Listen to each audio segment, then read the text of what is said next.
Hello everyone. Today I have the pleasure to welcome Professor Erika Kraemer-Mbula as our guest.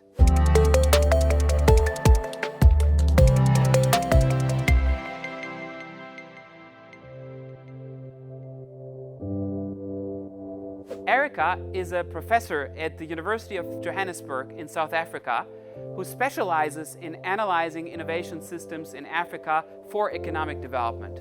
She is closely following the positive innovation trends on the African continent.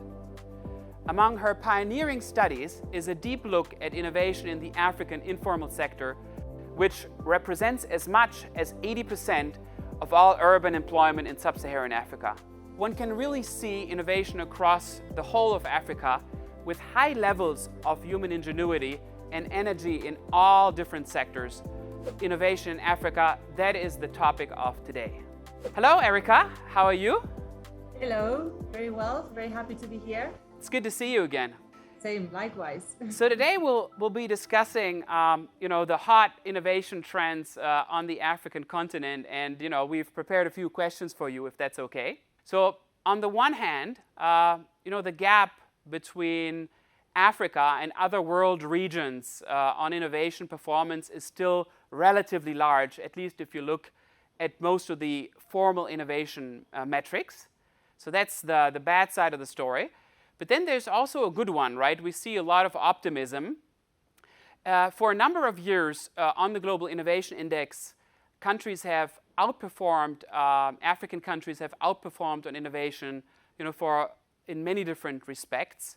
And then more at the micro level, we see some real hotspots of innovation. I'm thinking about fintech in Kenya, everything that is going on medical solutions in Rwanda.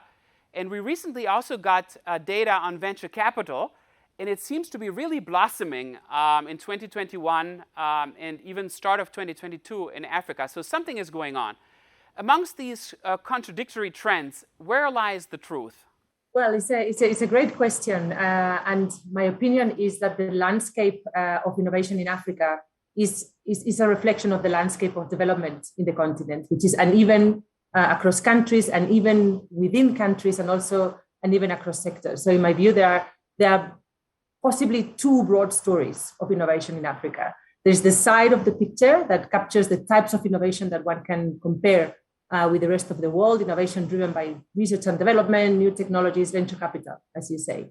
When you look at Africa through this lens, you'll find that these types of innovation capabilities are highly concentrated in a few countries and in a few sectors. So as you mentioned, now there's been a rapid growth in tech hubs across the continent. Nearly, last time I looked, there were about 800 in Africa. But when you zoom in, you see that nearly half of them are located in 4 countries. Even within those countries, there are specific cities like Lagos, Johannesburg, Nairobi, Cairo, that are at the epicenter of this dynamic. So this surge in venture capital that you mentioned is also going into a few sectors, mainly IT and fintech. So there is this part of the innovation picture that is highly concentrated. There's also another part of the story which involves those African innovations that are locally relevant, but generally not visible and not captured in stats. And that type of innovation is widespread and has a lot to do with innovative problem solving by communities, households, and informal sector, as you mentioned. So in my view, there's this massive untapped potential in connecting these two sides of the innovation landscape, the burgeoning ecosystem of the tech startups and tech leaders, and this widespread layer of innovation happening at the grassroots. And I think connecting these two can have transformational effects on the continent. Yes, that's very interesting. And of course, this invisible stuff, Erika, we don't measure this at all, right? Can you just give one or two specific examples of things you've seen recently? Some of these invisible but high impact African innovations?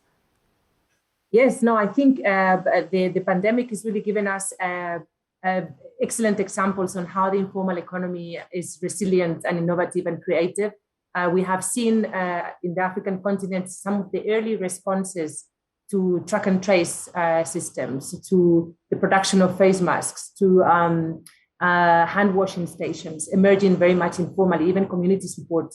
So the informal economy has been very much a hotspot for social innovation. Excellent. Yeah, and we really have to think about how we better measure this in the future. Now, what does it take to make the positive story about African innovation come true? So what do you see as the main drivers in the future, and also maybe the three most important obstacles? Right. Opportunities. I can highlight a couple. There are several, but perhaps a clear one, again, emerging from the recent experience in the pandemic. I mean, it has been ongoing for a number of years, but is really the potential of digital technologies. And it can be said that Africa is, and some argue that it's in the midst of an ongoing digital transformation. Some would see it as the potential for leapfrogging, right? From agriculture to healthcare, manufacturing and services, all can be transformed by through the adoption of advanced digital technologies like drones, AI. There's a big discussion around this. And they translate into opportunities for productivity and entrepreneurship and employment, which is very much necessary for the African youth.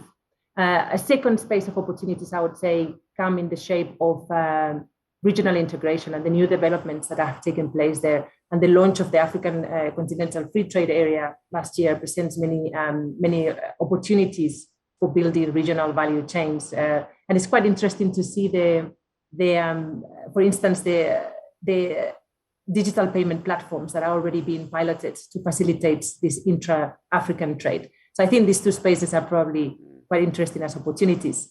In terms of the challenges and the threats, I think we have seen very recently what happens when we pay insufficient attention to long-term resilience and when you don't take care of environmental sustainability, when you don't take it seriously. Climate-related events, civil unrest, a virus can put the whole world at a standstill and take us back decades. So I think one of the biggest threats is not paying attention to these global imperatives, but also not finding very real, very urgent, practical solutions to the massive inequalities that still persist in the continent. Mm-hmm.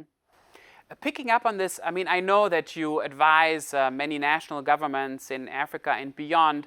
Again, I mean, we are oversimplifying, but what will be your three main national policy recommendations and suggestions to a typical African policymaker? Well, it's very interesting that about 10 years ago, very few African countries had actually active innovation policies and even less implementation plans for these policies.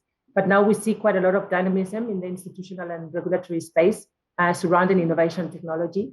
And we see a number of countries in Africa having set up agencies to govern the innovation systems. We've seen the growth of national R&D centers, incubators, science parks, and tech hubs, as we said. There's a whole constellation of actors that were not there just over a decade ago. But this is not happening perhaps at the scale that is needed. And funding remains limited. So my first recommendation would be to continue to focus on strengthening African innovation systems, ensuring that regulations are in place and they are functional and well-resourced structures to support innovation across the board. My second recommendation is to explicitly connect these innovation efforts to developmental challenges and the needs for each country and region. I always remind myself that innovation is not an end, it's a means to an end. And not all types of innovation result in improvements for the majority of the people or for improvements in the natural environment. So public policy plays a very important role in steering the direction of innovation. So it takes us to a more sustainable future. And then the third recommendation would be to ensure that there is built-in flexibility in policy priorities and policy processes. Simply catching up or emulating what others have done in the past it seems obsolete in a context where there's so much uncertainty and so many moving pieces. African countries need to really build in their policy capacity for anticipation, for policy experimentation in such a way that allows to respond better to a context where external shocks and changes are likely to be a constant. So you mentioned, you gave a lot of very interesting examples about policy support measures in the informal economy. So my question is, What role does intellectual property potentially play for the informal sector?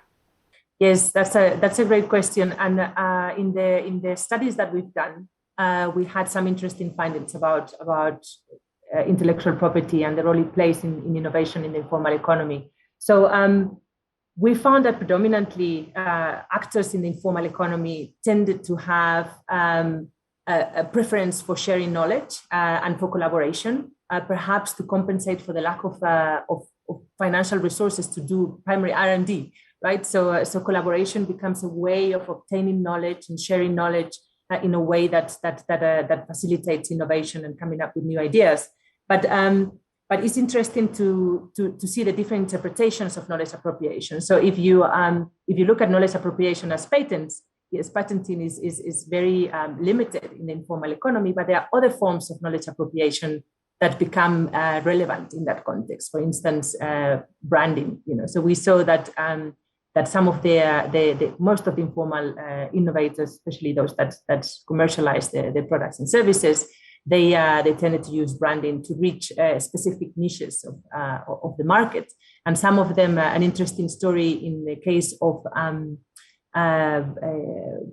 personal care products, manufacturers of personal care products in South Africa. There was a manufacturer of soaps, for instance, that was utilizing cultural identity symbols, to reach a particular segment of the population that related to that symbolism, and it was quite interesting to see how that connected to branding and to intellectual property.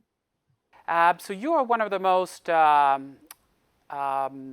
most known researchers on innovation generally, but in Africa in particular. So I just want to conclude our nice talk here with a question on what are the 2 or 3 things you wished you were working on, or you actually are working on African innovation systems which are hot and coming.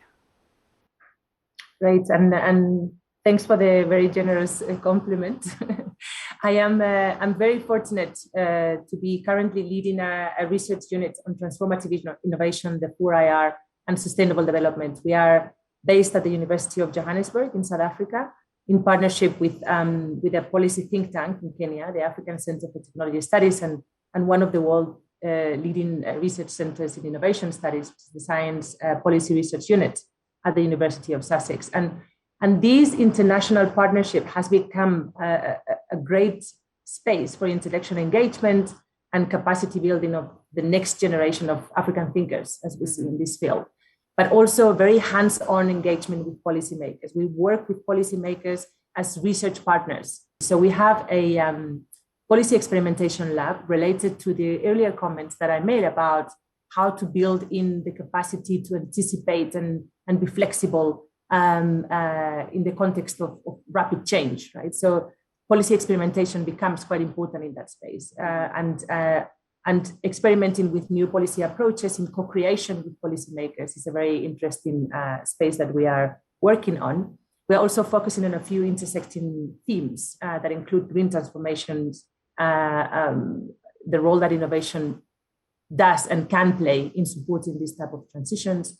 And we're also looking at the intersection with the digital transformation that we spoke about earlier, and in which conditions rapid advances in digital technologies may facilitate or perhaps hinder these shifts that we want to see towards low carbon, climate resilient, inclusive societies in Africa. So understanding that, of course, also involves the looking at typically unseen places of innovation, such as the informal economy. So this is a very exciting work for us, and yes, watch this space. Yeah, that certainly sounds very exciting. Look, Erika, I really want to thank you for taking the time with us. Well, I hope you all enjoyed that as much as I did. What did you learn about innovation in Africa today, or about the informal sector? Leave your thoughts in the comments or give this video a like. It would mean a lot to us. If you've made it this far and are not yet subscribed to our channel, hit the subscribe button now and turn on the bell notification so you don't miss our new videos. Thanks so much for watching. See you in the next one.